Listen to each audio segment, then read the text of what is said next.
Vamos lá, pessoal, então. Como nós vimos na última aula, tá? A gente começou ali os nossos primeiros passos no tópico de segurança da informação.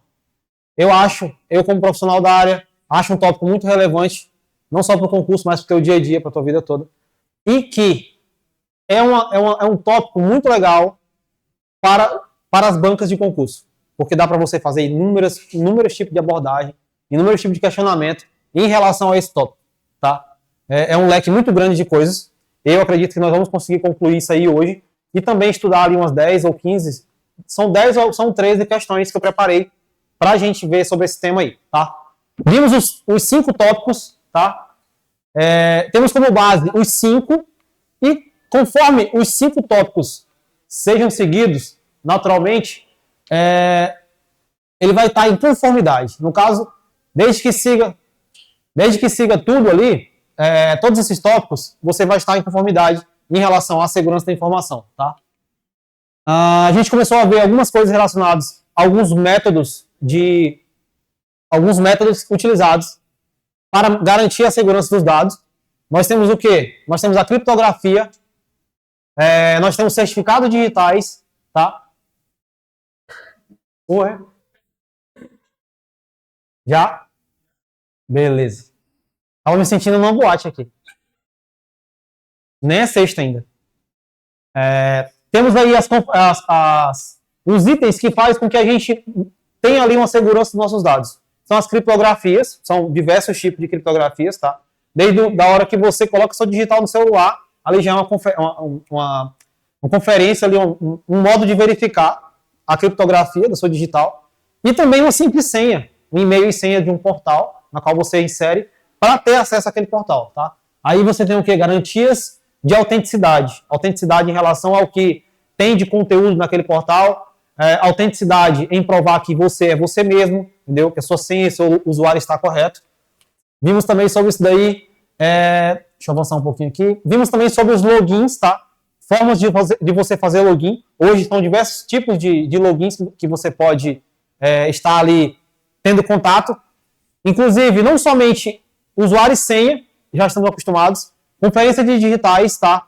Temos reconhecimentos de face, que são utilizados, inclusive, no nosso portal Gov, ou também outros bancos aí, que utilizam esse tipo de reconhecimento facial. Expliquei para vocês como que funciona, tá? Que não está relacionado à sua beleza, tá? A conferência ali, digamos, matematicamente falando, beleza? Temos também alguns métodos mais avançados, reconhecimento de fala, temos reconhecimento de íris também, tá? Que é relacionado ali à sua digital ocular também. Alguns tipos de cofres tem isso daí, tá? Então, caso caia alguma questão citando tipos ou formas ali de autenticidade, de acesso, esses que eu citei para vocês estão inclusos, tá? Temos também... isso aqui é bem interessante. Como que você faz para registrar o log de um sistema, de um acesso, de um dispositivo? O que é o log, primeiramente? Quando você acessa um dispositivo, ou você acessa um simples lugar, caso essa porta tivesse um tipo de biometria ali para cada aluno poder abrir ela, ficaria um log salvo. O que é esse log? É um histórico, tá? Tudo que você faz na internet, ou no ato de utilizar um dispositivo, seja ele mais simples que for, pode ser até um smartwatch, tá?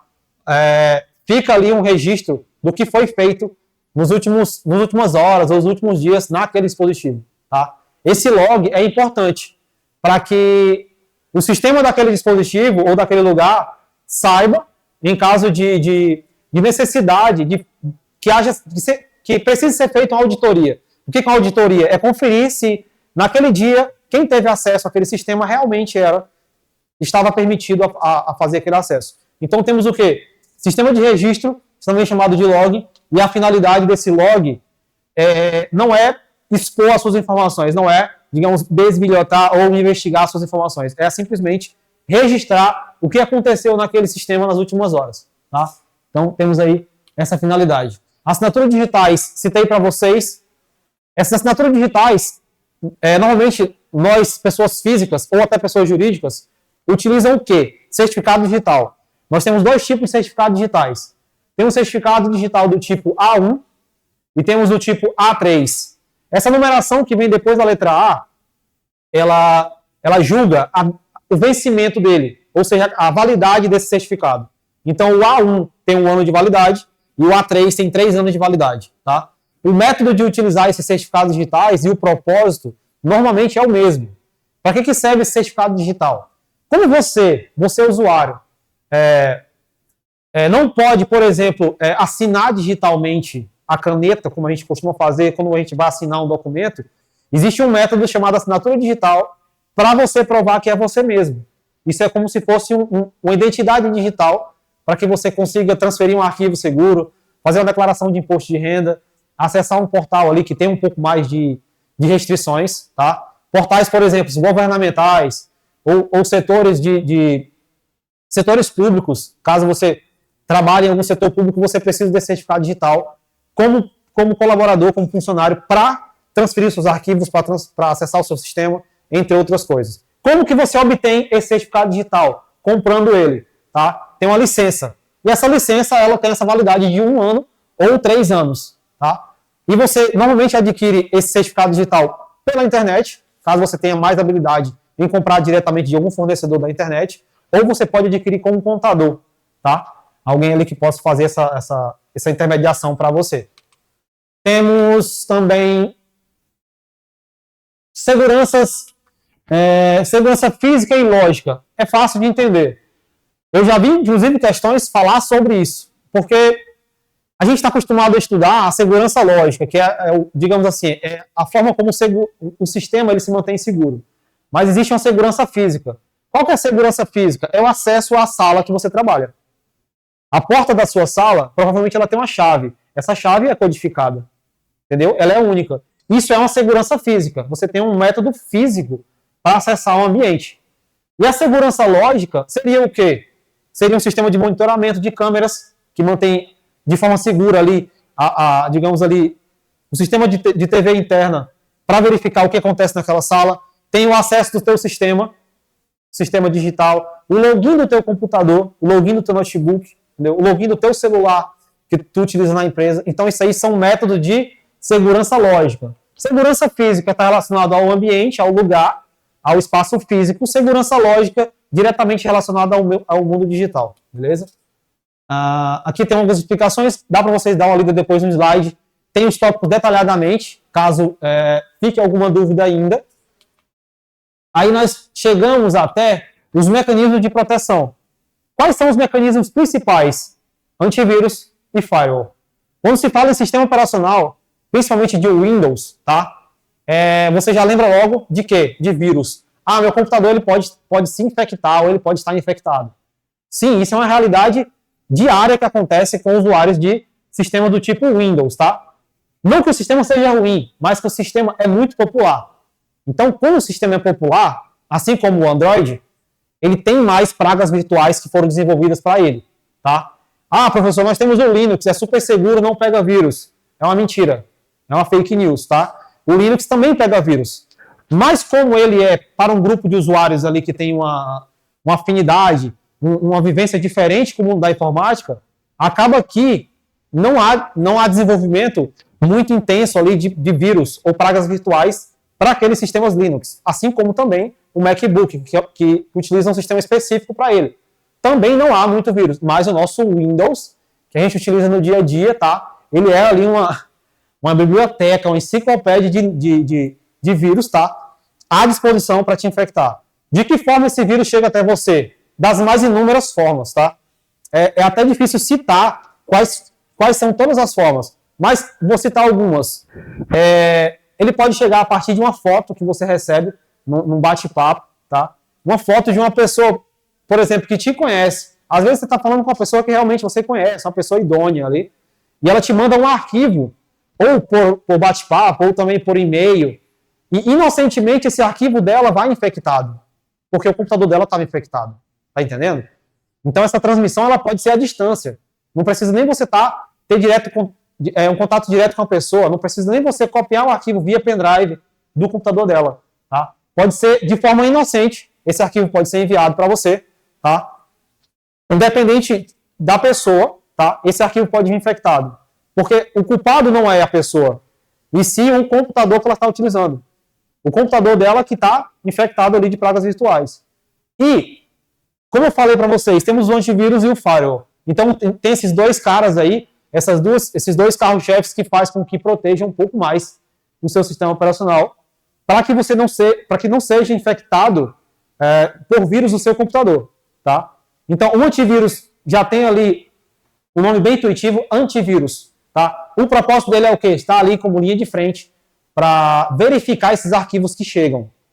Existe uma garantia de que ele vá sempre limpar os arquivos, todos os arquivos? Existe uma garantia que você nunca vai pegar vírus por ter um antivírus instalado? Não. Mas, tipo assim, se você estava nesse nível de segurança e você coloca um antivírus, você vem para cá. Você vem para esse nível de segurança. Então, você deu um passo muito acima ali em relação à proteção do seu sistema operacional, tá? E assim, é a minha área de estudo, segurança da informação, tá? Estou fazendo especialização em cima dessa área e eu vejo assim o quanto está muito, digamos, está muito diversificado as formas de como esses vírus agem nos computadores. Tem vírus que congela a tua tela, tem vírus que some com o ponteiro do teu mouse, tu não consegue clicar nos arquivos. Tem vírus que, por exemplo, aparentemente ele não faz nada, mas por trás ali do sistema, ele está capturando os dados teus, está tirando o print da tua tela, está enviando para alguém, está capturando as senhas que você digita. Então, assim, nenhum vírus é inofensivo, tá? Você pensa assim, eu peguei um vírus de pendrive aqui que ele apagou ou ele ocultou todos os meus arquivos. Beleza. Provavelmente foi um worm, tá? Um vírus de pendrive ali, né? De contaminação rápida. Tudo bem, ele só apagou ou ocultou os seus arquivos. Mas e depois? No passar do tempo, o que é que esses vírus vão fazer no seu computador? Entendeu? Eles ficam alojados ali em algum lugar do sistema até que você remova eles, entendeu? Ou até que eles parem de existir ali, que dificilmente vai acontecer isso, tá? O vírus não tem uma validade, ele vai durar tantos meses e ele vai apagar. Não, ele fica lá, entendeu? Então, ter um antivírus é como tomar uma vacina. É você atualizar a sua base de dados de anticorpos ali, ou atualizar a base de dados de anticorpos do seu computador, para que não entre novas pragas virtuais. E que, se entrarem, elas sejam reconhecidas, elas caiam em um ambiente conhecido ali, e elas sejam absorvidas pelo antivírus e removidas, limpadas, beleza? Isso é um antivírus. O que o firewall faz para ajudar o antivírus? Quando, por exemplo, um vírus entra no seu computador e ele começa a agir. Como que ele age? Você tem uma conexão ali de internet pelo seu provedor, tá? Você paga aquela conexão. Naquela conexão existem outras portas de conexões dentro daquela conexão. Não existe uma conexão só entre você e o mundo externo. Existem diversas portas de conexões dentro da sua internet, tá? Quando você abre o Google Chrome e acessa um site, ele abriu uma porta. Provavelmente a porta 80 ou 8080. Se você envia um e-mail, ele abriu uma outra porta, tá?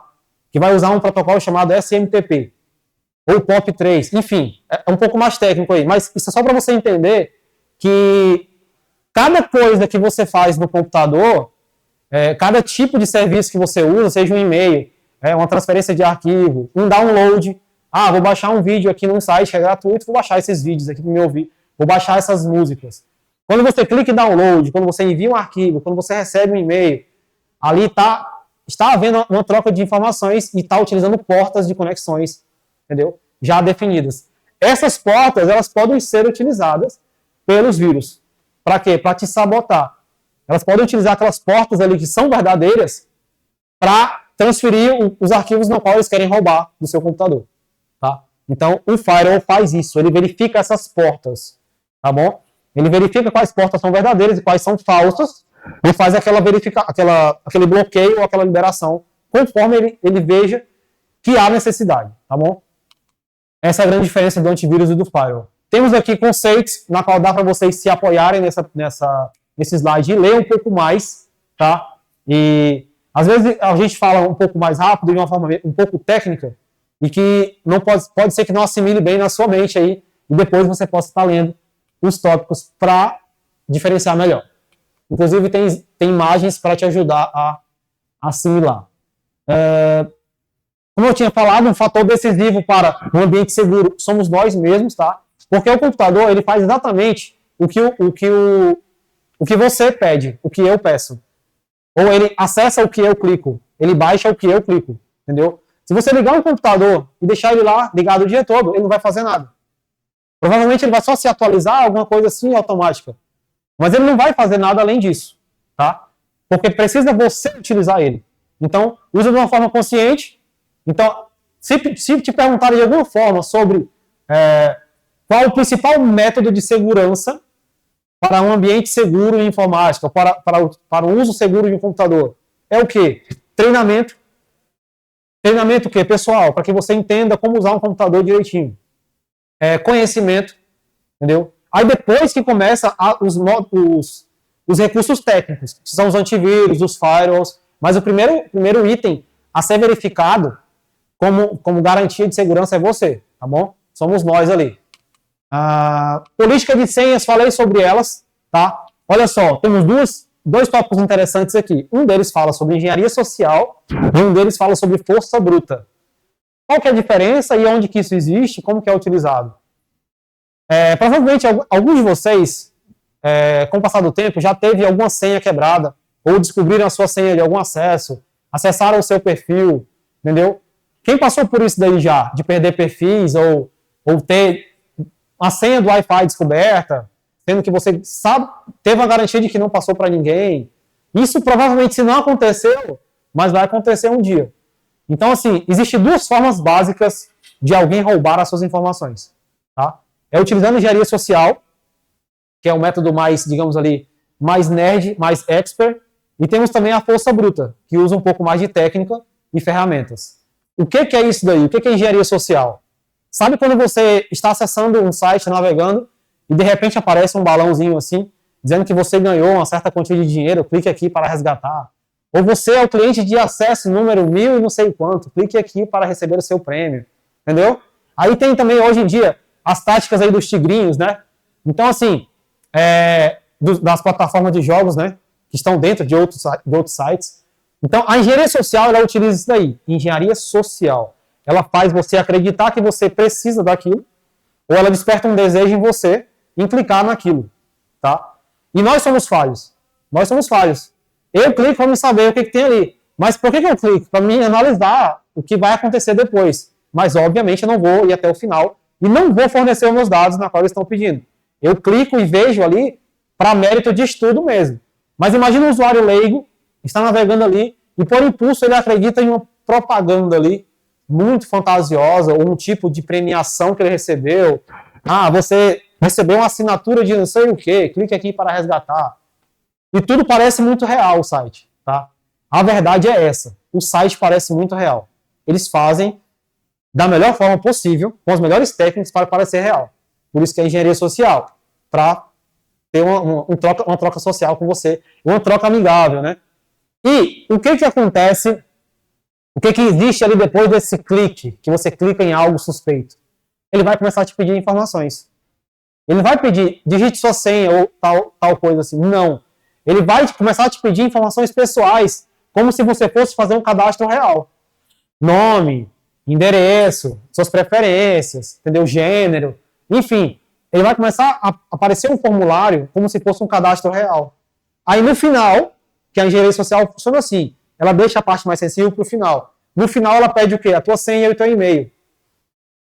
Nisso, provavelmente você vai colocar a sua senha, ou melhor, o seu e-mail real que você usa e a sua senha que você usa no seu e-mail real. A lógica sempre é essa. Porque a gente tem um hábito, eu também faço isso, mas hoje eu já criei 2 grupos de senhas ali. A gente tem o hábito de utilizar a mesma senha para inúmeros portais. Tá? Isso é uma falha, porque se você descobre a senha de um portal que ela acessa, você provavelmente, se tentar em outros canais, aquele e-mail e aquela senha vai dar certo. Entendeu? Então imagina que você entrou na engenharia social, colocou suas informações e no final digitou seu e-mail e senha. Quem captou esses dados provavelmente vai pegar aquele e-mail e aquela senha e vai tentar entrar nas suas redes sociais. É isso que funciona. E aí é um mundo sem volta. Entendeu? Porque entrando na sua rede social, ele ou ela pode fazer inúmeros tipos de operações. Pode vender coisas fictícias no seu perfil, fazer com que as pessoas comprem. Isso acontece frequentemente no Instagram, tá? E também no WhatsApp, quando há essa invasão no WhatsApp. Pode pedir ou extorquir pessoas próximas a você pedir valores em reais. Então, é isso. A engenharia social funciona aí e termina num lugar infinito e obscuro que ninguém conhece. Não tem um limite. Entendeu? E pode acontecer casos mais terríveis ainda de conseguir informações sensíveis sobre a escola do seu filho, onde ele vai estar naquele momento. Entendeu? Então, assim, é um mundo infinito e sem volta. Então, você tem que ter cuidado. Isso é engenharia social. Força bruta utiliza técnicas, aplicativos, métodos para que quebre a sua senha, mesmo que você não forneça nada. Geralmente é utilizado hoje aonde essa força bruta? Para quebrar senhas de sistemas ou de acessos a redes. Por exemplo, Wi-Fi. Quando a gente precisa quebrar uma senha de um Wi-Fi para ter acesso àquela rede interna, e você não pode, você não tem, digamos, um álibi ou uma brecha para pedir a senha a alguém, você vai utilizar métodos de força bruta. Esses métodos são utilizados por hacker, tá bom? Então, é simplesmente, sem você saber, tem alguém agindo com aplicativos, ferramentas, técnicas, tentando quebrar acessos na qual você tem. É isso, tá? A força bruta é mais técnica e mais obscura, mais oculta. A engenharia social tem uma troca com você. Tem um diálogo ali de páginas e formulários. E que nós comumente caímos ali, pelo menos até a metade daquela engenharia social, você preenche seus dados. Entendeu? Pode você não concluir o formulário, mas você se encanta e começa a preencher ali. É natural do ser humano. Aí tem aqui, vejamos regras e orientações para dificultar a aplicação desses métodos. É utilizando o quê? Senhas seguras. E aqui embaixo eu citei o quê? Algumas ferramentas que nós chamamos de quê? Gerenciadores de senha. Sabe o Google Chrome? Quando você acessa hoje, provavelmente vocês já viram isso aí. Ele tem um gerenciador de senhas. Já viram isso? Ele tem um gerenciador de senhas. Eu não acho nada seguro aquilo. Ele só se torna seguro quando o seu computador também tem senha. Então, assim, se o teu Google Chrome tem um gerenciador de senhas, que tem um catálogo de senhas, que são as suas senhas, e se seu computador não tem senha nenhuma, não adiantou nada. Entendeu? Porque a pessoa mal intencionada vai iniciar seu computador, vai chegar até o seu Google Chrome e vai ter um catálogo de senhas. Entendeu? Então, antes de chegar até aquele gerenciador de senhas, tem que existir uma outra segurança. Isso é só um exemplo. Existem aplicativos que servem como gerenciador de senhas. Aí eles são focados realmente em proteger as suas senhas. Tá? Temos, por exemplo, aqui, LastPass, KeePass, MSecurity, Dashlane. Então tem vários. Se você procurar lá, gerenciador de senha gratuito ou gerenciador de senhas, vai aparecer inúmeros produtos que você possa utilizar ou comprar. Como que funciona esse gerenciador de senha? É um aplicativo normalmente. Esse aplicativo, só o fato de você clicar e tentar entrar nele, ele já pede uma senha. Entendeu? Então ele se precaver ali de uma forma segura, antes mesmo de você ter acesso a esse catálogo de senhas. E se for o celular, se a biometria tiver ativada, ele já pega a sua biometria logo de cara, antes de acessar aquele catálogo de senhas, tá bom? Então, é um método. Existe algo para vocês conhecerem, né, chamado gerenciador de senhas. Ele guarda ali uma biblioteca de senhas para você, para ficar mais fácil. Porque às vezes você usa inúmeras senhas diferentes, na qual você não pode, inclusive, colocar igual, para se lembrar, e eu sei o quanto é difícil decorar todas essas senhas. Então, você pode usar um gerenciador de senhas, tá bom? Regras de senhas, que normalmente a gente se fantasia e acha que a senha longa, a senha complexa é a melhor. Não. A senha muito complexa e muito longa é a pior. Porque daí você esquece. Você esquece essa senha e ela não vai ser útil para nada. Então tem que ter um meio termo ali, tá? Temos que ter digamos assim, uma intensidade de análise ali do que é melhor ou pior para você, tá? Mas para o mundo da informática, o que acontece? Senhas muito curtas, elas são ruins, e muito longas, elas também são ruins. Qual é o meio termo? De 6 a 8 caracteres. Tu não vai colocar 24 caracteres numa senha, porque vai ser muito difícil tu lembrar depois. Mas vai virar uma chave aleatória do Pix ali. Nunca você vai lembrar, né? Então, assim, a forma de você cadastrar essa senha você já conhece, porque todo mundo frequentemente precisa cadastrar ou criar um perfil social, criar um e-mail, alterar a senha do e-mail, e você já sabe, né?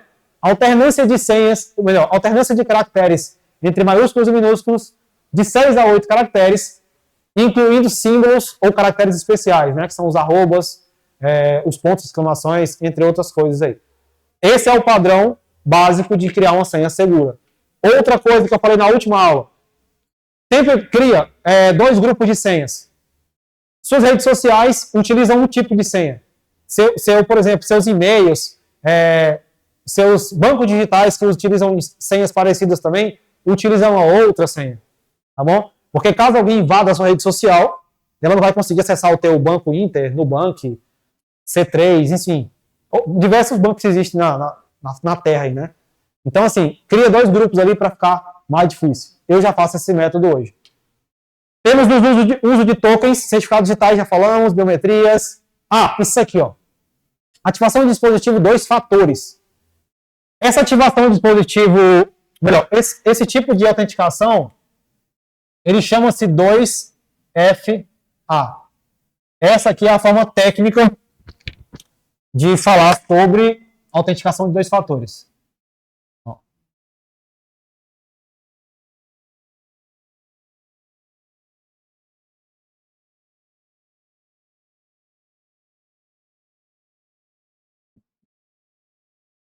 Autenticação de 2 fatores. Isso.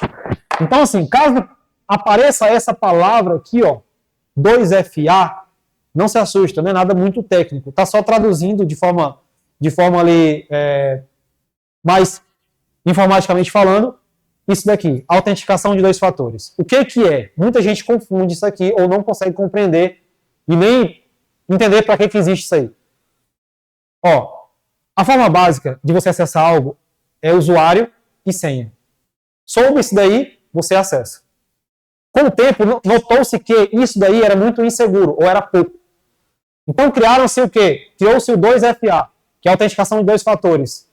Quer dizer o quê? Que mesmo que alguém descubra a sua senha, o seu e-mail ou o seu usuário e acesse algum tipo de portal, ele vai enviar uma notificação de confirmação para um dispositivo seguro.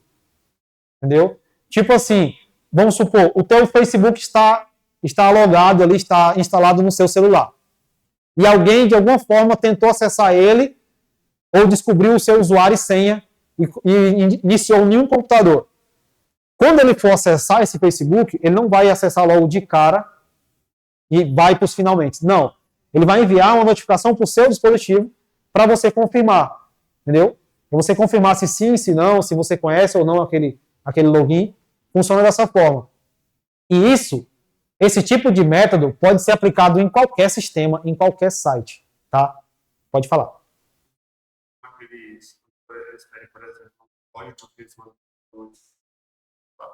Isso, exatamente. Normalmente são os 2 métodos básicos. Ou ele envia um código de confirmação, na qual você tem que ver que código é esse, os caracteres ali, e digitar para você confirmar que é você mesmo. Ou ele apenas aparece uma notificação no celular ou no dispositivo seguro para você clicar sim ou não. Ou confio ou não confio. Normalmente é assim. Então, são 2 fatores de autenticação. O primeiro fator foi o usuário e senha, e o segundo foi a sua confirmação. Entendeu? Muitas vezes você mesmo acessando o seu próprio Facebook, de frente ao computador, você tem que confirmar no seu próprio celular. Entendeu? Aí você pode até achar que isso é besteira, ou que é redundante. Não. Isso, para você, pode ser redundante. Mas em um cenário de ataque virtual, isso é perfeito. Tá? Eu já passei por isso, de estar na minha paz, na minha casa, e receber notificação que meu Facebook foi acessado, por exemplo, Paquistão, Afeganistão, não sei aonde. Aí aparece para mim se eu devo confirmar ou não. Aí eu vou lá e clico em não confio. Parou de acontecer isso, mas teve uma época, acredito que foi ano passado, acontecia frequentemente. Não sei como descobriram o meu e-mail e minha senha e conseguiam acessar de um outro país lá o meu Facebook. Aí o que foi que eu fiz? Eu entrei no meu Facebook, alterei o meu e-mail e, consequentemente, a minha senha. Entendeu? Então, daí já ficou cego para eles lá. Eles não conseguiam. Se eles continuaram tentando com o e-mail que eles sabiam, não deu mais certo. Entendeu? No meu caso, alterar a senha não foi uma solução. Porque continuaram tentando acessar. E ficou chato. Toda vez eu tenho que confirmar ali que não confio. Aí eu fiz o quê? Alterei logo o e-mail. Aí pronto, acabou. Beleza? Alguma pergunta? Não. Pode perguntar. Mesmo se eu ignorasse, eles iam continuar tentando acessar, entendeu? Então aquela notificação estava ficando muito corriqueira já, muito chato. Ameaças. Tá. O item de ameaça são as exposições, né, das suas informações. As suas informações elas devem ser expostas o mínimo possível. Isso é difícil porque a gente tem uma necessidade, às vezes, de postar stories, de postar o nosso dia a dia, de, enfim, marcar pessoas. Isso é natural do ser humano, porque nós temos uma vida social na rede social, né? Mas se você puder dar uma filtrada ali no que você posta, é importante e é interessante. Tá. Tem 2 tópicos aqui, que eu vou citar eles de uma forma mais especial. O uso da nuvem, dispositivos sempre online. O que é isso? Primeira coisa, o uso da nuvem. Os seus dados eles podem estar de forma mais segura se você utilizar a nuvem de arquivos. Por exemplo, utilizando o Android, você tem ali uma nuvem gratuita, né? Que é o Google Drive ou o Google Fotos, que tem ali 15 GB para armazenar as suas fotos e vídeos. Então, todos os arquivos que estiverem salvos dentro daqueles 15 GB, caso o seu celular seja roubado ou seja danificado, você vai conseguir recuperar aqueles 15 GB de informações. Tá? Mas, normalmente, a gente ultrapassa, né? Mas, pelo menos, tem uma garantia ali daqueles 15 GB. Então, se você tira muitas fotos, você tem muitos arquivos no seu celular, usa para trabalho, vale a pena você verificar ali um tipo de nuvem, um tipo de cloud, né? Que tenha maior capacidade, que você possa pagar por aquilo para armazenar os seus dados. Porque se você usa a nuvem para sincronizar as informações do seu celular, como contatos, e-mails, dados pessoais, fotos, vídeos, documentos, tá?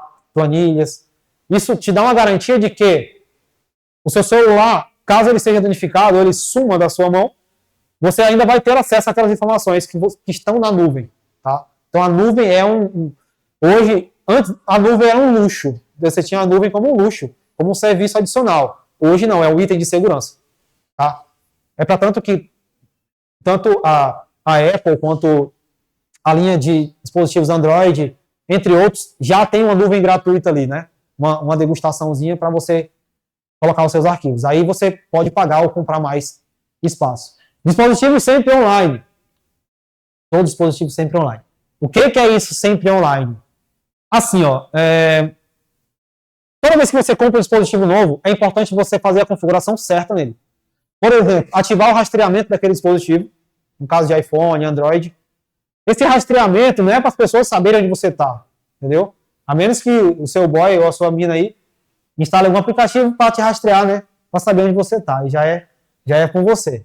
Mas assim, a configuração básica do celular, ou até mesmo do computador, dá para você ativar esse rastreamento, esse posicionamento ali via GPS, para que, em caso de perda, roubo, furto, você consiga tentar recuperar aquele dispositivo.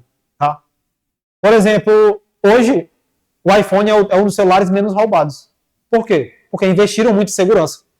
Então, às vezes, o bandido vê um iPhone, ele já tem receio de roubar, que é problema. Primeiro, ele vai ter uma grande dificuldade em resetar aquela senha, apagar aquele usuário. Vai ser muito complicado para ele. Dá para fazer? Dá. Tem métodos ou lugares fora do Brasil que faz isso daí. Tá? Países vizinhos aqui, como Paraguai, Bolívia, os caras fazem. Aí, já fica um pouco mais difícil. E outra, até que você consiga resetar esse telefone e apagar ele por inteiro, a pessoa já conseguiu rastrear e saber onde ele está. Entendeu? Desde que esteja configurado direitinho. Então, configura direitinho o dispositivo, coloca o teu e-mail, tua senha, coloca lá as informações de rastreio, entendeu? Coloca ali, ativa o posicionamento de GPS, para que você consiga saber onde aquele dispositivo está. O Android, os mais avançados têm esses recursos de uma forma mais segura, mais robusta ali, mas normalmente é mais fácil de você resetar o Android, tá? Por ele ser um pouco mais acessível e um pouco menos seguro. Mas é isso. Então, o dispositivo está sempre online, ele está sendo visível aos métodos de segurança, tá? Está ativo via GPS, entre outras coisas aí. Modo de recuperação, modo de localização. A gente falou bastante sobre quebra de segurança aqui. Integridade, confidencialidade e disponibilidade. São 3 tópicos daqueles 5 lá que eu expliquei no início, tá? Se você teve um pouco de dificuldade de entender lá no início, quando eu expliquei sobre esses tópicos, aqui está bem detalhado sobre cada um deles, tá? Integridade, a gente garante que nossos dados vão se manter ali originais, né, íntegros. Confidencialidade vai permitir ou vai garantir que nossos dados sejam ocultos ou sejam guardados de uma forma segura, se tornem confidenciais. Disponibilidade vai garantir que esses arquivos não sumam e que eles vão estar sempre lá, caso a gente precise. Isso é disponibilidade. Aí nós temos o quê? Essa parte é bem interessante. Nós temos dois grandes grupos ali, ou duas comunidades, que são, digamos assim, cabeças, né, desses dois grupos aí, que promovem esses ataques, esses vazamentos de dados, esses roubos de dados. Nós temos ali os hackers e os crackers. Temos alguns conceitos aqui, hacker. Ele tem muito conhecimento em TI, ele tem um conhecimento avançado de programação, conhecimento eletrônica, e tem um detalhe aqui, a ação dele vem o quê? Dentro da legalidade. Isso são os hackers. Viu como já melhorou a sua ideia? Porque você achava que o hacker era somente o mal, entendeu? Que o hacker era somente a pessoa ou o indivíduo que fazia ali o mal para um sistema. Não. Necessariamente não. Pode existir dentro do grupo de hackers pessoas que usam da má índole ou da má fé. O uso daquelas informações tem, mas esse grupo, o propósito não é esse. Tá? O hacker, ele tem o quê? Ele tem motivação como um avanço tecnológico, causa. Vocês já ouviram falar em um grupo de hackers chamado Anonymous?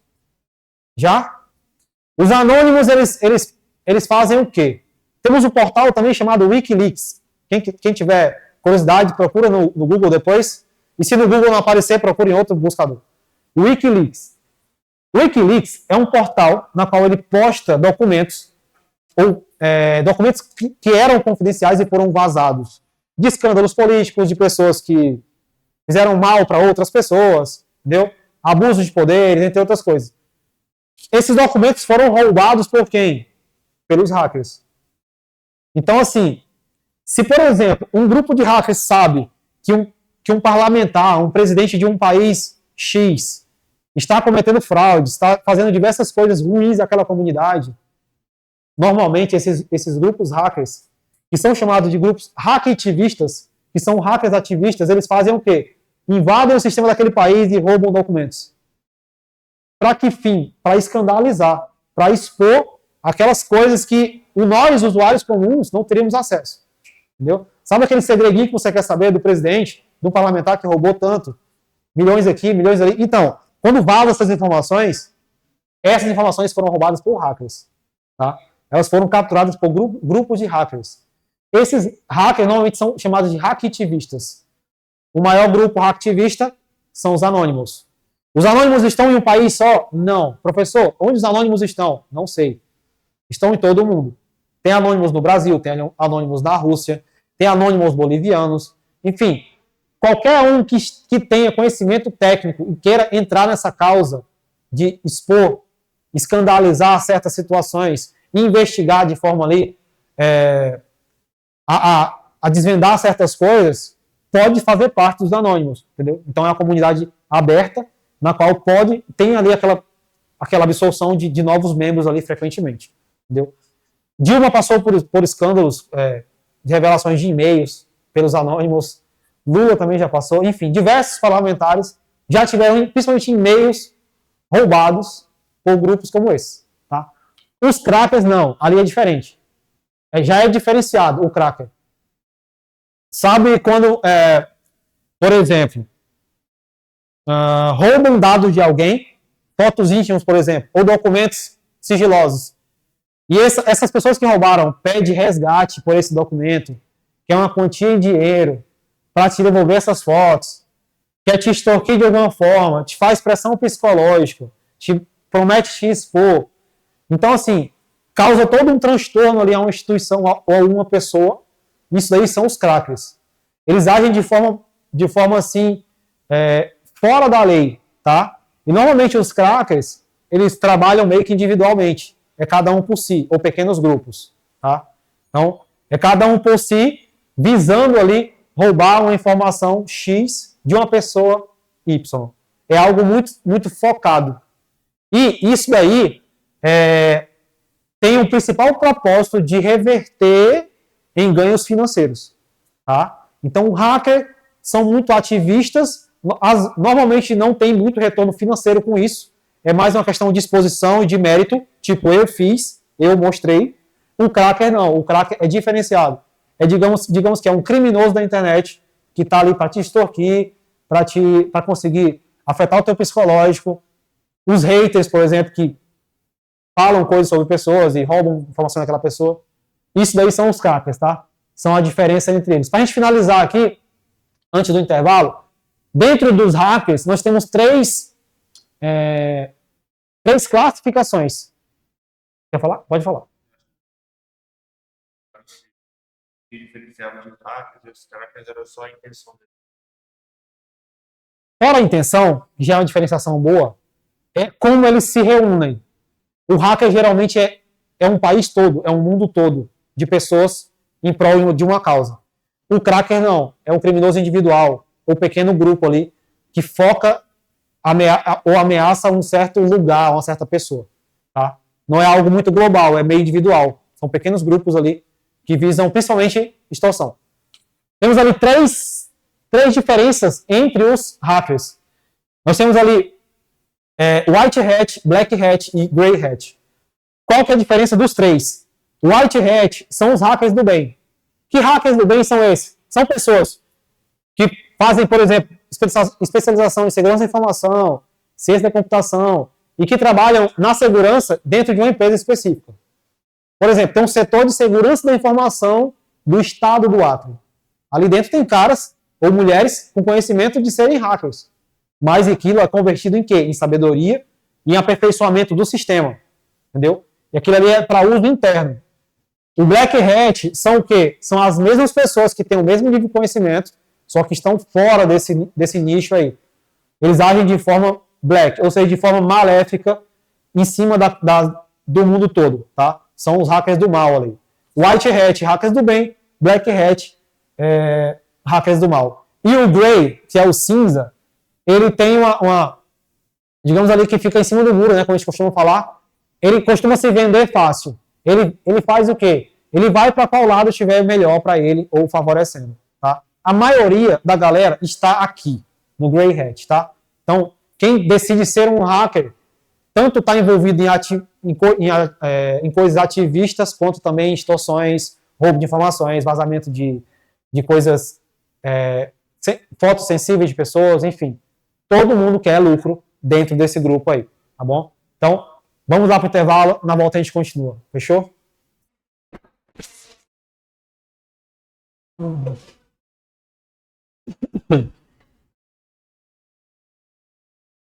Pessoal, vamos lá. Vamos continuar então nossos estudos aí relacionados à segurança da informação.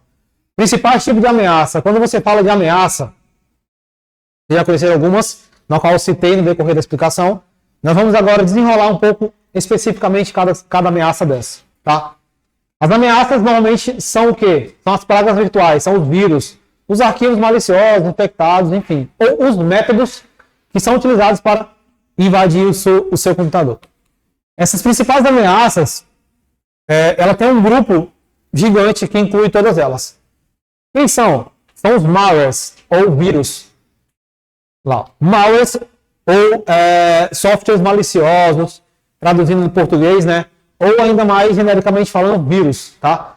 Dentro desses malwares, nós temos algumas características de como eles funcionam, de como eles se comportam, e também o nome específico de cada grupo de malware desse daí, tá? De cada vírus.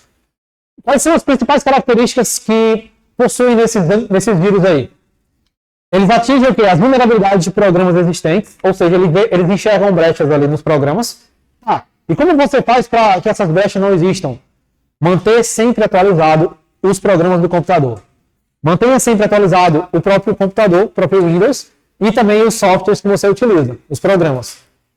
Ele tem uma característica de alta execução de mídias infectadas. Como que funciona isso?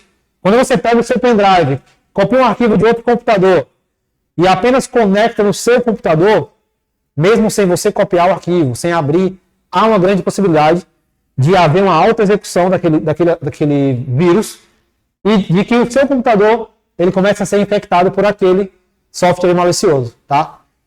Alguns vírus têm essa característica de mesmo que você não faça nada com ele, não interaja, não clique, esse vírus automaticamente é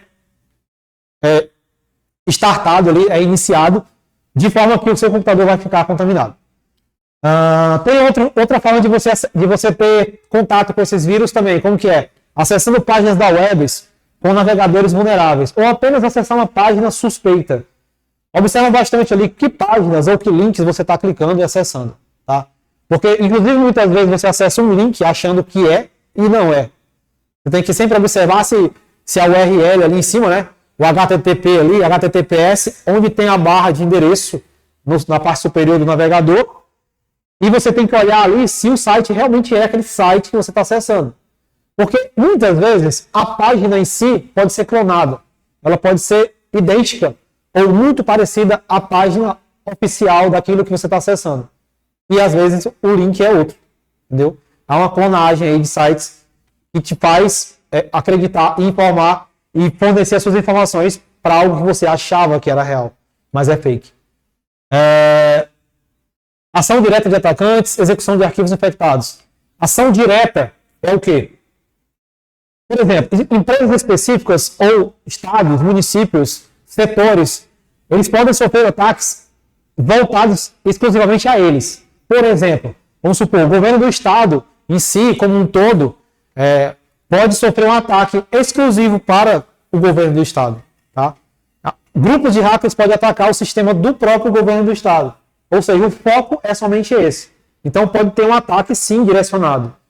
Não somente você baixar arquivos estranhos, acessar páginas fakes, outras coisas, mas também a sua casa, o seu município, a sua cidade, o seu setor de trabalho, a sua empresa que trabalha, na qual trabalha, ela pode ser um alvo de uma ação direta desses atacantes, tá? Os tipos principais de ameaças. Nós temos, genericamente falando, os vírus. Qual a diferença de vírus para worms, bots, botnets, spywares e trojans? Os vírus é como se fosse o conjunto total, tá?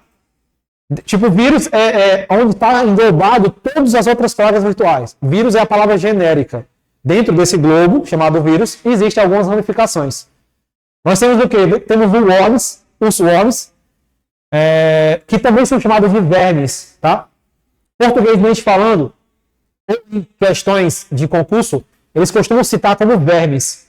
Temos o worms, que é o nome técnico, e temos vermes, que seria uma tradução para o português. Bots e botnets, tá? São arquivos também ainda muito utilizados hoje em dia para ataques e contaminação e roubo de dados. Temos os spywares, são extremamente perigosos, e os trojans também, que são extremamente perigosos. Esses trojans a gente costuma conhecer como cavalo de Troia. Já ouviram falar em cavalo de Troia? O seu computador foi invadido por um cavalo de Troia. Parece a notificação do antivírus. Ou alguém falou para você, meu computador estava com um cavalo de Troia. Oi? Pois é. Não, foi inspirado no filme. A ideia do filme veio para a realidade computacional, né? Por quê? Como que o cavalo de Troia funcionava de que forma no filme? Fala para mim. Para fingir que eles tinham sido rendidos e entregaram o cavalo, a estátua de um cavalo, para mostrar que eles tinham boas intenções, tá? E dentro desse cavalo tinham vários soldados que depois eles passaram pelas muralhas, esperaram anoitecer, saíram do cavalo e atacaram uma cidade de dentro. Exatamente, olha só. Também. Assim, os trojans e os portos dos fundos da qual você falou, que são os backdoors, eles agem meio que em parceria, tá? Já vou te explicar como que funciona essa parceria entre eles. Mas exatamente a analogia foi utilizada com base no filme. Foi um presente de grego, né? Digamos assim, algo muito fake, que parecia muito bom, mas que dentro daquilo ia diversos atacantes, né? Funciona da mesma forma com os trojans ou os cavalos de Troias aqui dentro do mundo computacional. Quando o seu computador é invadido por um cavalo de Troia ou um trojan, isso faz o quê? Faz com que a sua conexão de internet ela fique aberta. Ela fique, digamos, muito mais vulnerável do que já era para receber todos os outros vírus. Então, normalmente, se vê uma grande preocupação aí quando você tem um cavalo de Troia no seu computador. Por quê? Porque digamos que o cavalo de Troia ele tem a capacidade de desativar o seu antivírus, ele tem a capacidade de deixar o seu firewall do computador desativado. Então, assim, ele quebra as barreiras ali de segurança e deixa o seu computador vulnerável. Entendeu? Então, ele é preocupante. Ele, em si, não rouba as suas informações, mas ele deixa aberto a outros vírus roubarem as suas informações. Então, normalmente, ele vem primeiro, assim como houve analogia ao filme.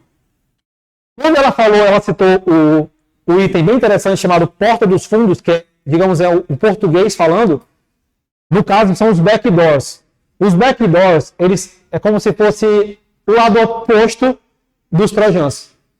Tá? O trojan, ele abre as comunicações ali de portas de conexões. E os backdoors, ele faz o quê? Ele abre as conexões ali e as vulnerabilidades de softwares específicos. Ele mantém aberto. Então, se for analisar, tecnicamente falando, os trojans, os cavalos de Troias e os backdoors, eles agem de uma forma muito semelhante. Tá? O ruim é que se você tem os dois, vai ficar muito complicado, porque daí vai ficar muito vulnerável o seu computador. E voltando aqui para esses três grupos aqui, ó, o Worms, botnets e bots e os spires, vamos falar um pouco dos spires aqui. Dentro dos spires, eu sei que quando eu comecei a falar essas palavras, algumas pessoas aí meio que frangiram a testa assim, tipo, ficaram, que nomes estranhos.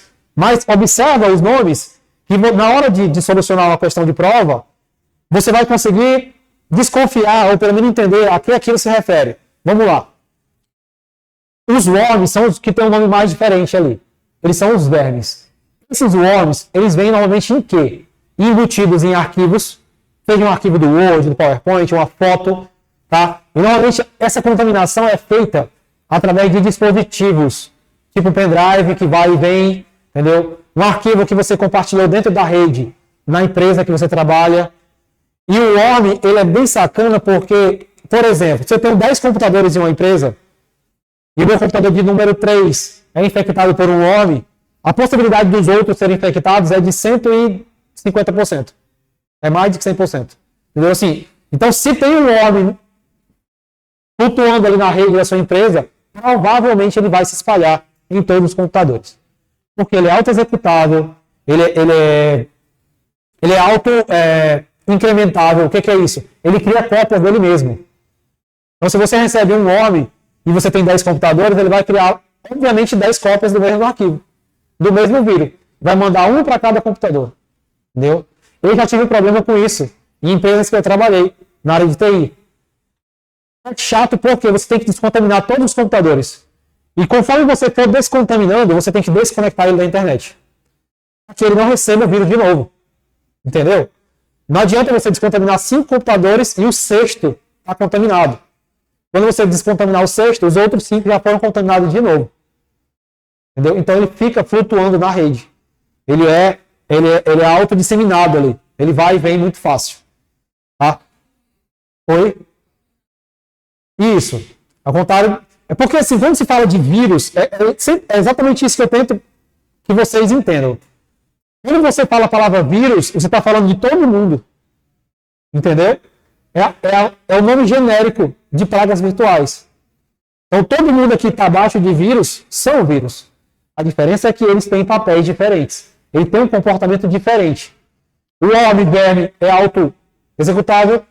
Os botnets e os bots também ele tem ali um poder de, digamos, de danificar o seu sistema operacional, tá? Faz com que o seu computador fique ali ruim de ser utilizado. Os spires, ele é um pouco mais especial. E vocês vão se assustar com isso. Como que funcionam os spires? Eu tenho 2 grupos de spires, tá? Temos ali... Deixa eu colocar o nome deles. Fica melhor.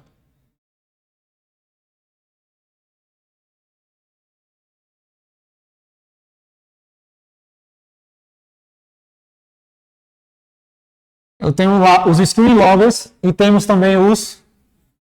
Opa!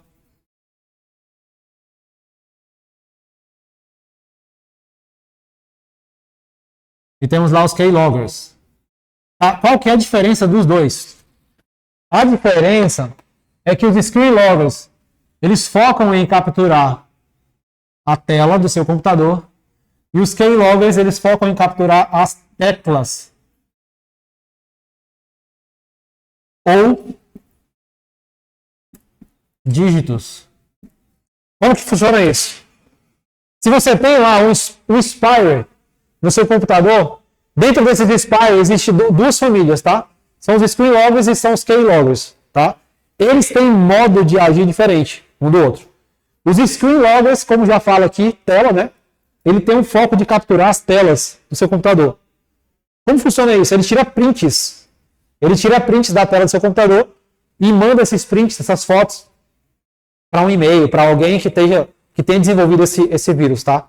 Pode falar.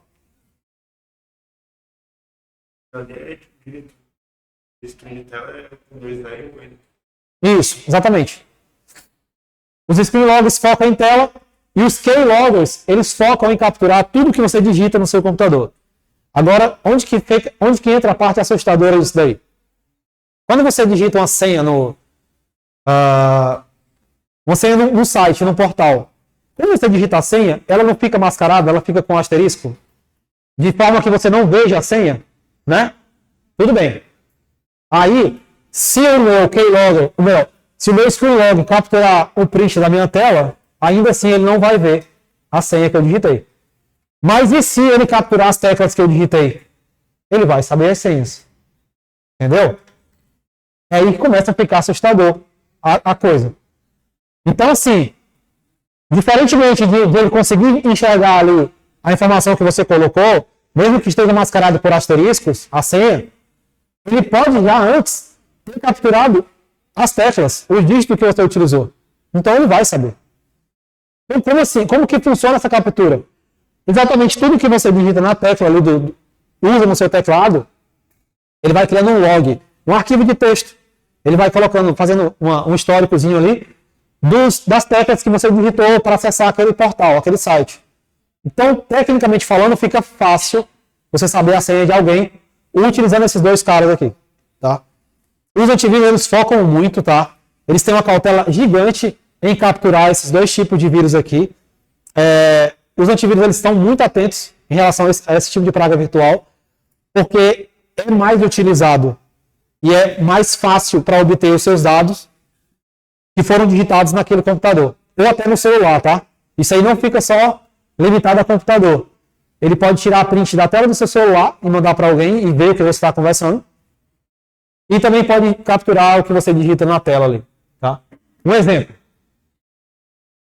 Isso, muito bom. Dentro dos Spires, tem outras ramificações mais técnicas ali, que ativa a sua webcam e faz ali faz seu computador um Big Brother, né? Consegue te ver ali, entendeu? Aí o negócio começa a ficar mais estranho ainda, muito mais obscuro. Entendeu? Por isso que as pessoas hoje utilizam o método de fechar a webcam, se tiver uma janelinha de fechar ela ali, ou coloca uma fita adesiva, né? Coloca fita. Pois é. O meu tá até sem fita, eu usava fita, mas tirei.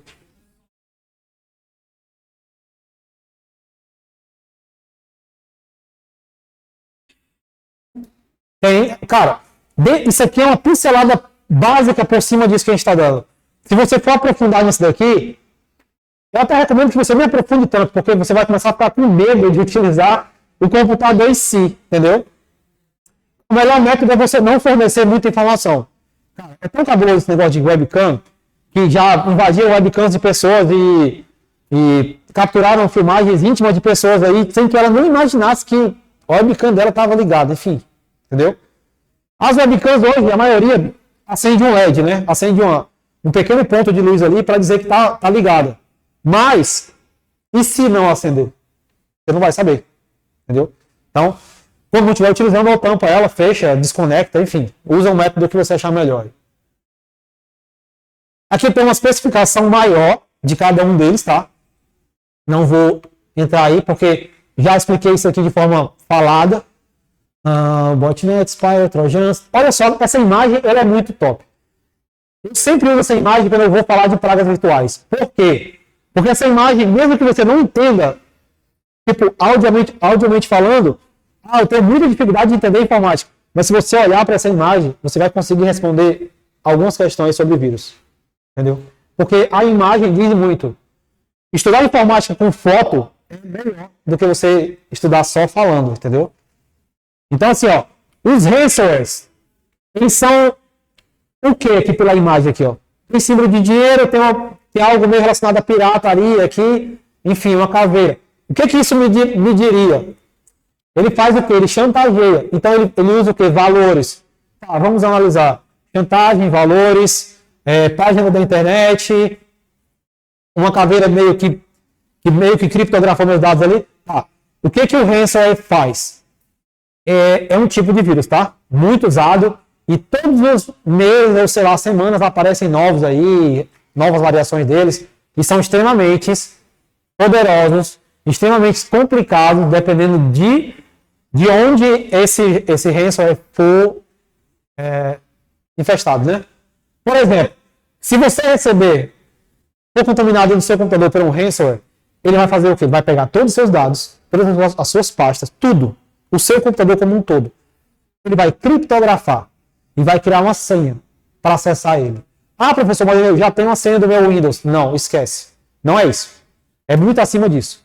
Tá? Quando você ligar a sua máquina e você for tentar utilizar ela, vai aparecer uma tela que foi criada por alguém. Nessa tela vai te pedir o quê? Provavelmente valores em reais ou bitcoins, que é muito utilizado, são criptomoedas, para que você recupere seus dados. E para recuperar esses dados, ele pede uma senha. Mas essa senha, você tem que comprar essa senha. Porque, tipo assim, pode falar.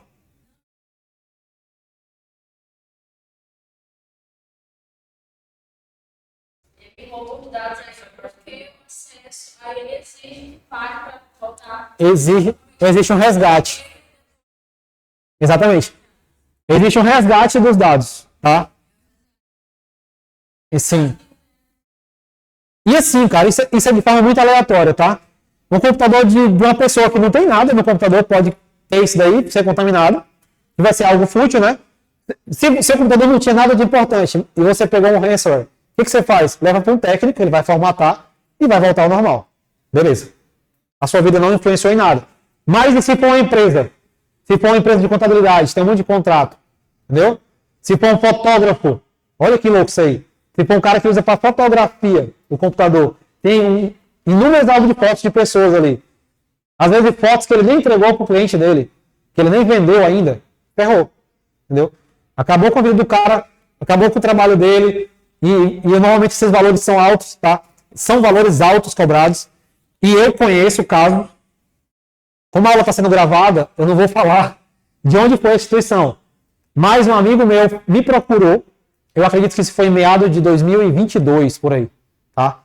Ele me procurou dizendo que na empresa que ele trabalha, um dos servidores, são 3, um dos servidores tinha sido infectado pelo ransomware.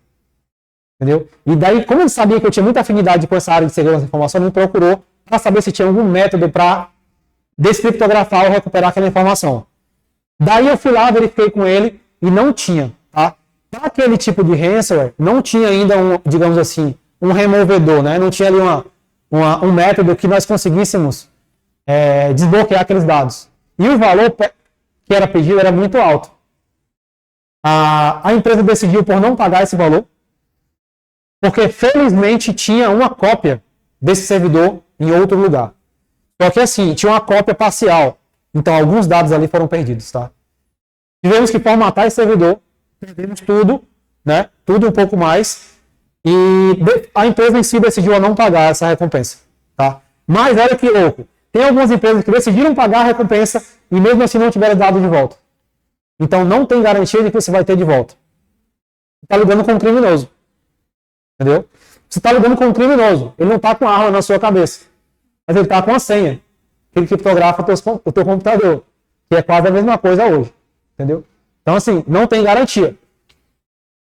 O Spyware, olha que legal. A foto dele é uma webcam. Ou seja, todos os vírus que estão dentro do grupo de Spyware são espiões, tá? Os adwares, é interessante, tá? Interessante o adware. O adware, ele foi citado aqui, mas em algumas questões, algumas questões eu já vi que ele não é considerado um vírus. Porque assim, ó, o adware, ele não tem um poder massivo de destruição de dados, de roubar dados. Ele faz o quê? Ele contamina páginas com muitas propagandas. Sabe quando você vai assistir um site naquele, ou melhor, assistir um filme naquele site pirata, né? Ela sabe que ela achou graça. Então assim, você vai assistir um filme, assistir filme tal, gratuito, dublado. Beleza, é uma tentativa, né? Mas quando você vai acessar aquele filme, tem 200 propagandas para você chegar no filme. Entendeu?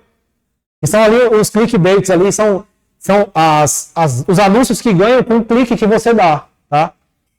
Você sabia disso? Que aqueles anúncios, eles ganham alguns centavos com os cliques que vocês dão? Sim.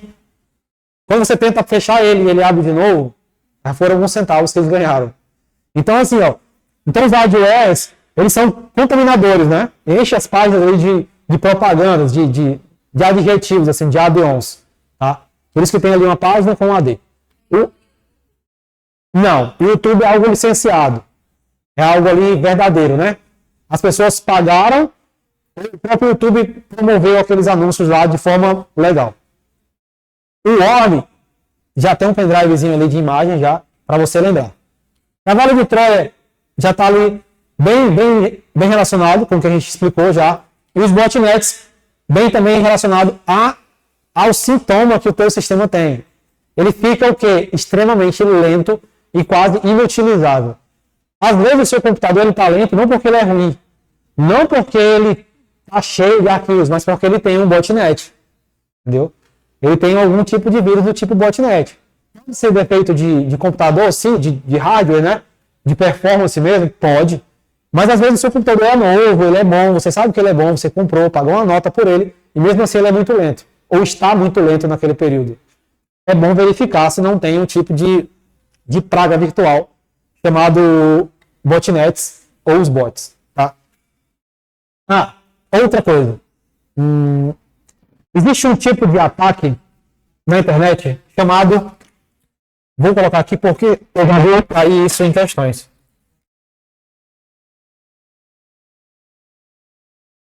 Existe um ataque chamado DDoS, tá? Esse ataque, ele prova o quê? Uma negação de serviço.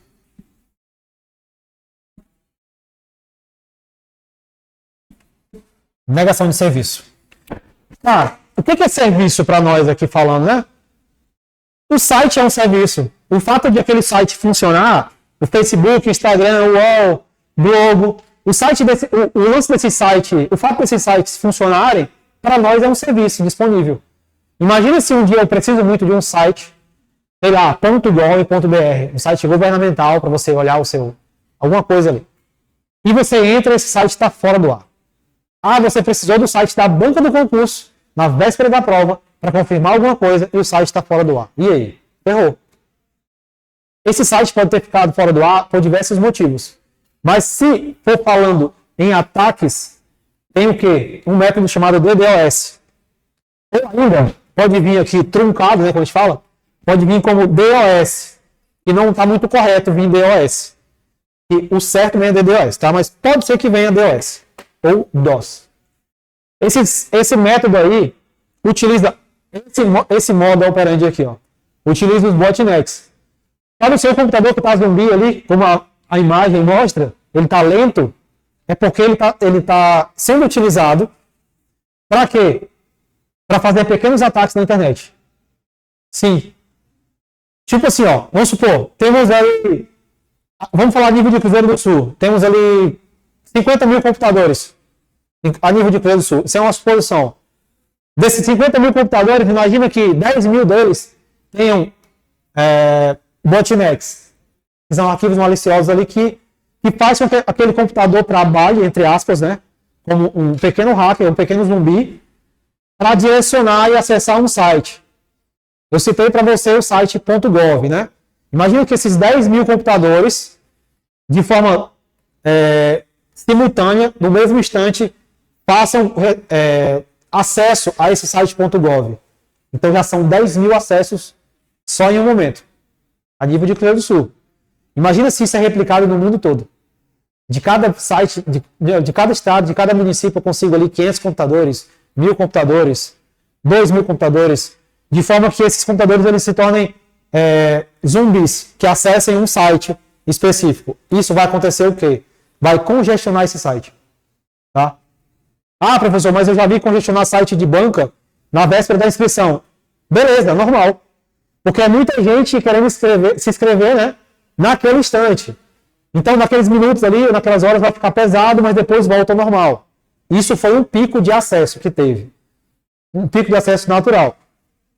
Mas imagina que haja milhões de computadores de forma maliciosa acessando um site específico. Esse site vai cair. A gente fala. Entendeu? Então, esse acesso em massa aí é chamado de DDoS, que causa uma negação de serviço. Tá? Provavelmente você estudando por fora ou relacionado a esse tema, você vai ver alguma questão chamada que vai ter essa nomenclatura DDoS, tá? Tem muito mesmo. Deixa eu ver que horas são. Vamos treinar algumas questões. Só colocar aqui.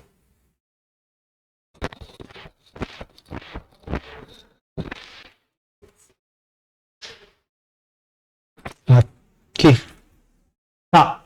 Eu tenho algumas questões aqui para que a gente possa fixar melhor o conteúdo. Ela vai com foco direto nessa disciplina que a gente está estudando hoje, tá? Eu sei alguns slides porque eles são um pouco redundantes em relação ao que a gente falou anteriormente, tá? Então, façam uma leitura em relação a eles para que filtrem melhor as informações. Questão número 1. Temos ali uma lacuna que deve ser preenchida e diz o quê? É um tipo de golpe de engenharia social que usa o medo para enganar as pessoas para que elas façam download de um malware, ou seja, um vírus, né? No exemplo clássico, ele alerta a vítima de um vírus em seu dispositivo através de uma mensagem de pop-up, ou seja, um anúncio ali. Assinale a alternativa que preencha corretamente a lacuna. Dessas alternativas aqui, temos aqui Scareware, Rootkit, Ransomware ou Spyware. Qual dessas alternativas aqui você acha, no seu achômetro, que define bastante esse conceito? Fala para mim aí.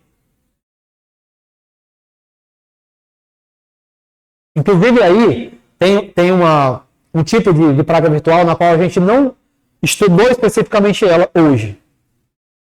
Mas se, com sua mentezinha brilhante, você ler e usar o seu desconfiômetro, você vai descobrir a resposta certa. Dica. Quando você não souber uma questão de informática, principalmente informática, eu uso esse método. Vai por eliminação. Tipo, não, isso aqui não pode ser, não é essa. Vai eliminando mentalmente. Eliminando, você vai ficar entre duas ou três questões no máximo ali, para você decidir entre elas. Vamos lá. Spyware não é, porque não existe. Até porque Spyware é tipo aranha, né? Tipo, não tem nada a ver, não conversa. Ransomware. Tá certo essa palavra?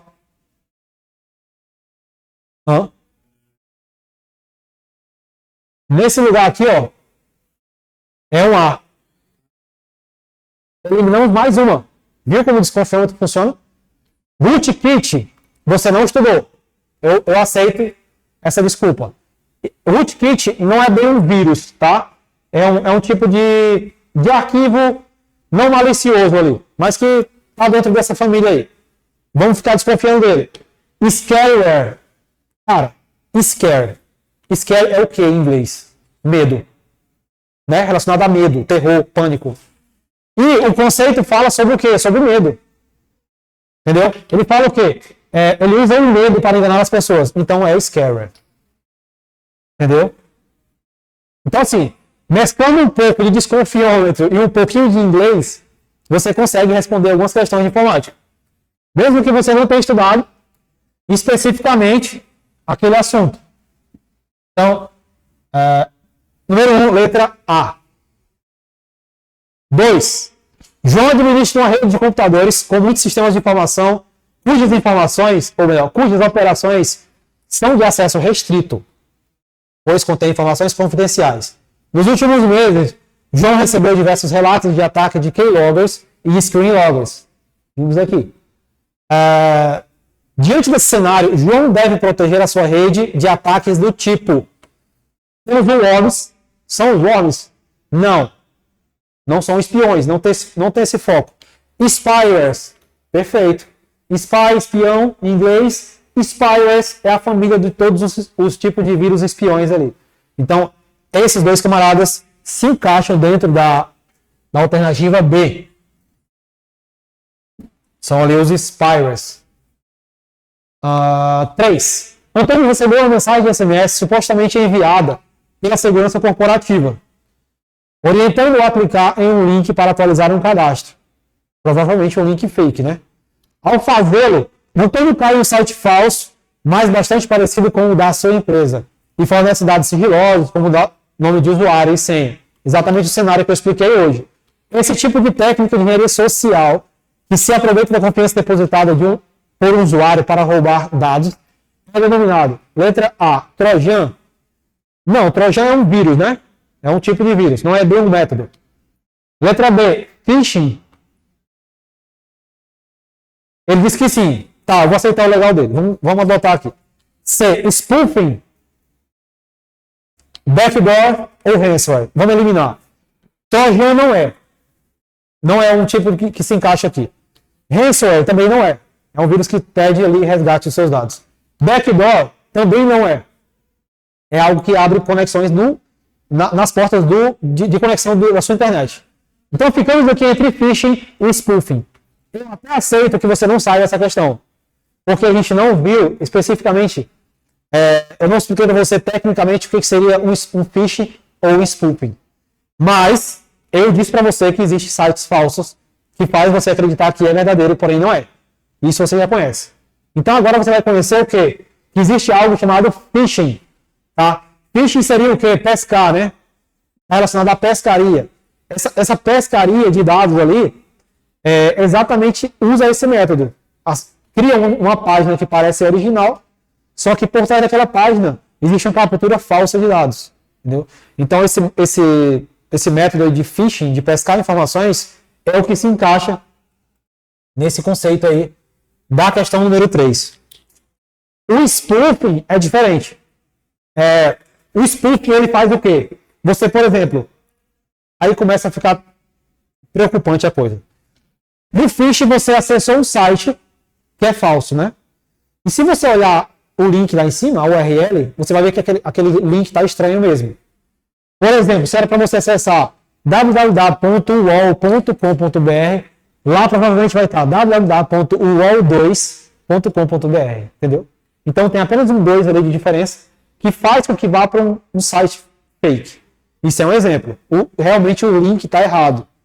O spoofing é mais preocupante, porque você digita o site certo, você vai colocar lá www.uol.com.br e quando você clicar Enter, o seu computador vai estar infectado e o site vai ser redirecionado para um outro fake. Entendeu? Sem você digitou o site certo. Mas como o seu computador tem um spoofing, ele vai te direcionar a um site falso. Sem você querer, ele vai para um site falso. Entendeu? Então você fez tudo certo, mas ainda assim deu errado. Entendeu? Então, cara, o mundo da informática tem que ficar atento a tudo. Então, acessar um site, verifica realmente ali nos botões, nos links ali, se realmente é aquilo que você queria, né? 4. Um dos referidos ataques é caracterizado por criar uma pesada carga de processamento em um servidor ao sobrecarregá-lo com requisições supérfluas. Esse ataque chama-se Buffer Overflow, Spoofing, expliquei para você, DOS, Burst ou Phishing. De acordo com o que eu expliquei hoje, está aqui no quadro ainda, DDoS ou DOS. Então, é exatamente esse tipo de ataque de negação de serviço que vai fazer essas requisições supérfluas. O que é requisição supérflua? São acessos indevidos. Por exemplo, uma sobrecarga de acesso a um site específico faz com que ele caia. Tá? Então, o DOS ou DDoS se encaixa nos parâmetros aí de ataque desse modelo aí de cenário. Tá? Vamos lá. As ameaças que podem atacar o computador são categorizadas em diversos tipos. Dependendo, por exemplo, da intenção daquele software malicioso. Margem alternativa que indica, respectivamente, o nome utilizado para referenciar ameaças que realizam sequestro de dados e ameaças que capturam informações inseridas através de um teclado de um computador pessoal. Temos o que aqui, ó? A primeira ameaça que ele falou foi que realiza sequestro de dados. Quem realiza sequestro de dados? Ransomware. Já sabemos a primeira resposta. Vamos procurar aqui. Ransomware. Ficou até fácil, né? Mas vamos continuar lendo lá. E outras ameaças que capturam informações inseridas no teclado, que são os keyloggers. Então nós temos aqui, primeiramente, um sequestrador de dados chamado ransomware e o capturador de teclas chamado keylogger. Então a alternativa correta é a letra B. Tá? Se vocês não tivessem estudado essa disciplina de hoje, vocês conseguiriam responder alguma dessas questões? Nenhuma. Viu? Por isso que eu falei para você, é um tema complexo, muito rico de informações e que é uma aula que você não deve faltar. E é um tema que você não deve pular nos estudos, tá? 6. As falhas de segurança nos sistemas operacionais ou em aplicativos podem permitir que pessoas não autorizadas acessem informações de computadores e instalem vírus ou aplicativos de controle sobre máquinas remotas. Essas falhas de segurança são denominadas. Temos o DDoS, não é. DDoS é uma sobrecarga de site, né? Ou serviço. Keylogin, backdoor, phishing ou spyware. Qual é desses 4 itens aqui, 5 itens, que se encaixam nesse conceito? Permite que pessoas não autorizadas acessem informações de computadores e fazem o quê? Controle sobre máquinas remotas. Tem controle sobre a máquina. Qual seria? Oi? Vamos lá. Backdoor.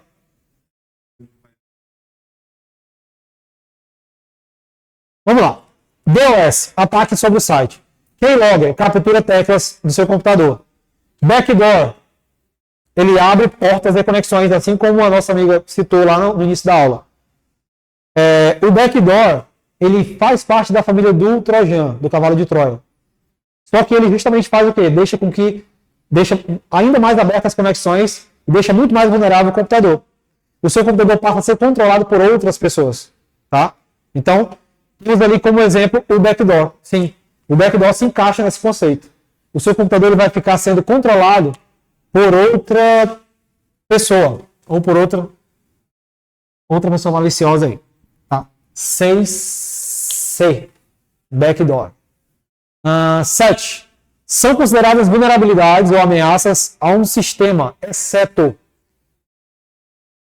Vamos lá. Acessos não autorizados ou perda de comunicações. Isso aqui é um tipo de vulnerabilidade?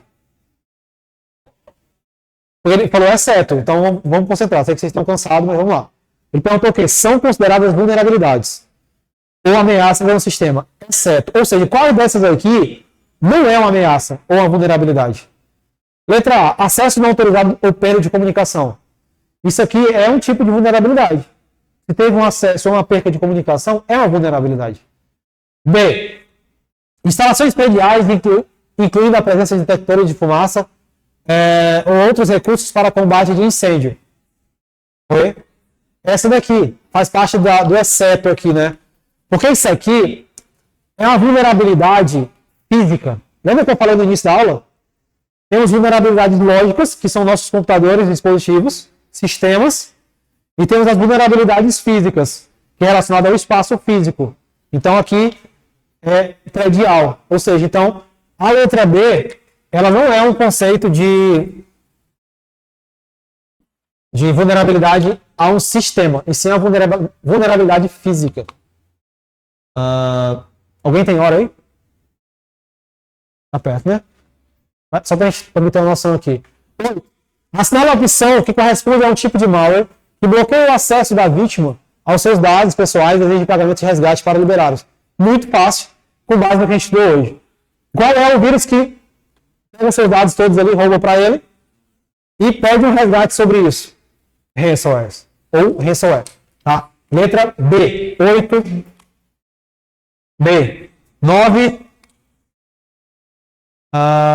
Carlos recebeu um e-mail que parecia pertencer ao seu banco e, sem perceber, baixou e instalou um software malicioso no seu computador. A partir desse software, um criminoso cibernético passou a ter controle do computador de Carlos. O software malicioso instalado no computador de Carlos é: letra A, phishing. B, DOS. C, ransomware. D, rootkit. Ou E, sandbox. Qual dessas opções aqui faz com que alguém estranho tenha controle sobre os seus dados? Sobre o seu computador? Diz pra mim aí. Phishing é? Não. Phishing é um método. É um método de capturar os seus dados com um site fake. DOS é? Não. DOS não é. DOS é uma sobrecarga de serviço, de site. Ransomware. Tem controle sobre os seus dados? Sim. Sim. Ó, eu coloquei essa questão por quê? Porque normalmente o ransomware, ele está relacionado somente ao resgate, ao pagamento para a devolução dessas informações. Mas aqui já falou de um cenário diferente. De controle de dados do computador. E ainda assim é o ransomware. Entendeu? Então aqui a gente já conseguiu ter uma nova visão para analisar uma questão que envolva os ransomwares aí. Vamos lá, vamos fazer mais um aqui. Questão número 10. Não, ué?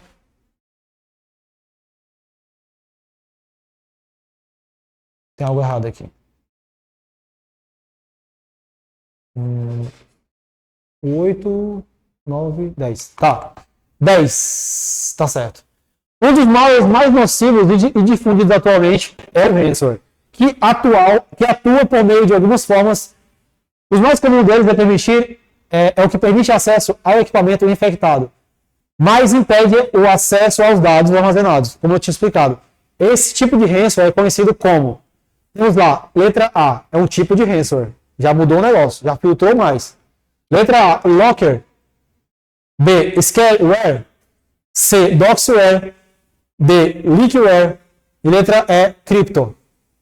Por eliminação, qual dessas alternativas você acha que se encaixa nesse conceito? Locker, por quê? A parte de traduzir para o inglês, ele traduz para eletrônica, né? Então, tipo, tem a ver com o que está falando ali. Exatamente, ele fez aqui, imaginariamente, uma conversão, né, uma tradução do inglês para português. Locker, bloquear, travar, e justamente foi o que aconteceu com os dados nesse cenário. Os dados foram bloqueados, foram travados. Então, ainda que seja um ransomware, você conhece o ransomware, você sabe o que ele faz. Mas dentro dos ransomwares, existe um ransomware específico. E ele se chama o quê? Locker. Ele faz o quê? Bloqueia os dados. Entendeu? Então, cara, informática é um mundo infinito. Tá? Às vezes você acha que conhece todos os conceitos e ainda assim tem uma nova variante ali do que você está estudando. Ó, esse aqui, ó, cripto. Esse cripto também é um tipo de ransomware. Só que ele faz o quê? Ele bloqueia as suas criptomoedas. Sabe os bitcoins, essas paradas todas assim? Então você tem um bloqueio dessas moedas. Tá? Já é um tipo de ransomware específico a moedas digitais. 11. Como se denomina o tipo de malware capaz de se propagar de forma autônoma? Bem legal esse. Isso é, sem intervenção humana, explorando vulnerabilidades ou falhas de configuração de software instalados em seu computador. Em computadores. O que pode ser controlado e que pode ser controlado remotamente por um atacante. Temos ali o quê? Ele tem o quê? Ele tem o poder de se propagar de forma autônoma, ou seja, sozinho ele vai se propagando. Letra A, vírus. Vírus é muito genérico, né? B, spywares. Os spywares são os espiões. Não parece muito com isso aí, né? Com esse cenário. E o espião ele não tem um poder básico assim de se propagar automático. Ele fica instalado num computador só. C, backdoor, também não. D, bot. Não, bot deixa o computador lento. Deixa o computador lento ali e deixa ele um pouco mais inutilizável, né? Temos aqui a letra E, o verme. Essa questão é muito massa porque, ao invés de ele colocar ali o worm, que você já conhece a palavra orb, ele colocou verme, que é a mesma coisa. Entendeu? Então, se tivesse a palavra orb aqui, correto. Tem a palavra verme, também está correto. Tá? Porque é as duas formas de você falar sobre esse tipo de vírus aí. Essa praga virtual. Vamos fazer só mais um e na próxima aula a gente continua. 12. Estão cansados? É a última, eu prometo. Deve ter mais umas 15 aí para a próxima aula.